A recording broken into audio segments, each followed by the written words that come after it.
என்ன அப்படின்னு பார்த்தீங்கன்னா, நம்ம எல்லாருக்குமே தெரியும் ஐபிஎல் ரொம்ப இன்ட்ரெஸ்டிங்காக போயிட்டுருக்குன்னு. அதில் நேற்றுக்கான மேட்ச் ஆனால் ஜிடி வர்சஸ் டிசி சீரியஸாக அந்த மேட்ச் வேறு லெவலில் இருந்துச்சு. அதில் எந்த வித டவுட்டுமே கிடையாது. அதுக்கு முக்கிய காரணம் என்ன அப்படின்னு பார்த்தீங்கன்னா, டிசி வந்து ஃபஸ்ட் பேட்டிங் பண்ணாங்க. அதில் டிசியோட 2 ஓப்பனர்ஸுமே சீக்கிரமாக அவுட் ஆகிட்டாங்க. அது ஸ்கோர் வந்து 44-3 இருந்துச்சு. அந்த டைமில் தாங்க அந்த அக்சர் பட்டேல் சீரியஸாக நம்ம யாருமே யோசிச்சிருக்க மாட்டோம் அக்சர் பட்டேல் வந்து அந்த நம்பர் 3 ஸ்பாட்டில் வருவார்னு. ஆனால் கரெக்டாக நம்பர் 3ல் வந்தார்.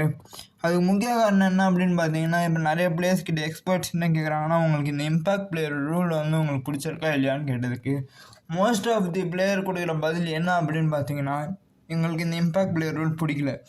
ஏன்னு கேட்டால் நிறைய பிளேயர் சொல்கிறது என்னென்னா, அதுக்கப்புறம் அந்த ஒரு ஆல்ரவுண்டர் கேப்பபிலிட்டி ஆல்ரவுண்டர் பொட்டன்ஷியல் வந்து கம்ப்ளீட்டாக குறைஞ்சிச்சு இந்த இம்பேக்ட் பிளேயர் ரூல் வந்தோடனே அப்படின்னு தான் ஒரு ரோஹித் சர்மாவாக இருக்கட்டும், முகேஷ் குமாராக இருக்கட்டும், அதுக்கப்புறமா அக்சர் பட்டேல் கூட அதே தான் சொன்னார்.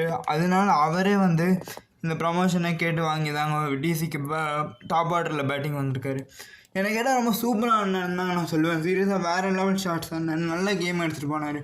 அதுக்கு முக்கிய காரணம் அவரோட ஆப்போசைட் எண்டில் இருந்த கேப்டன் சீரியஸாக சூப்பராக கைட் பண்ணான்னு சொல்லி அவனுக்கு செம கேப்டன்சி ரிஷப் பண்கிட்ட இருந்தான். டெத் ஓவரில் சீரியஸாக வேறு லெவலில் பவுலர்ஸ் அட்டாக் பண்ணார். பயங்கரமான அக்ரெசிவ் ஷாட்ஸ் ஆடினார். ஒரு பழைய ரிஷப் பண்ணிட்டு அப்படியே பார்த்த மாதிரி தான் நம்ம எல்லாருக்குமே இருந்தது. எனக்கு இது ரொம்ப ஹாப்பியாக இருந்துச்சு டிசி பாயிண்ட் ஆஃப் வியூலேருந்து பார்க்குறதுக்கு.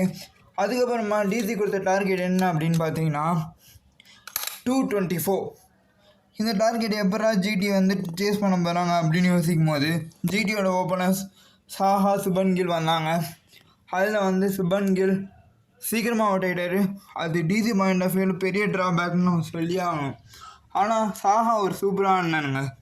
30+ அடித்தார். அதுவும் கம்மியான பால்ஸில் அது ரொம்ப குரூஷியலாக இருந்துச்சு. அதே மாதிரி சாய் சுதர்ஷனும் வேறு லெவலில் ஆடினார்.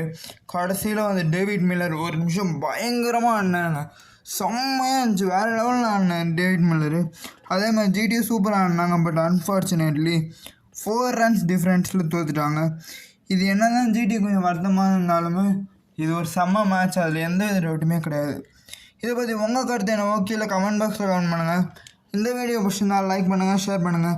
ஏஜே கிரிக்கெட் அப்டேட்ஸ்க்கு சப்ஸ்கிரைப் பண்ணுங்கள். By guys.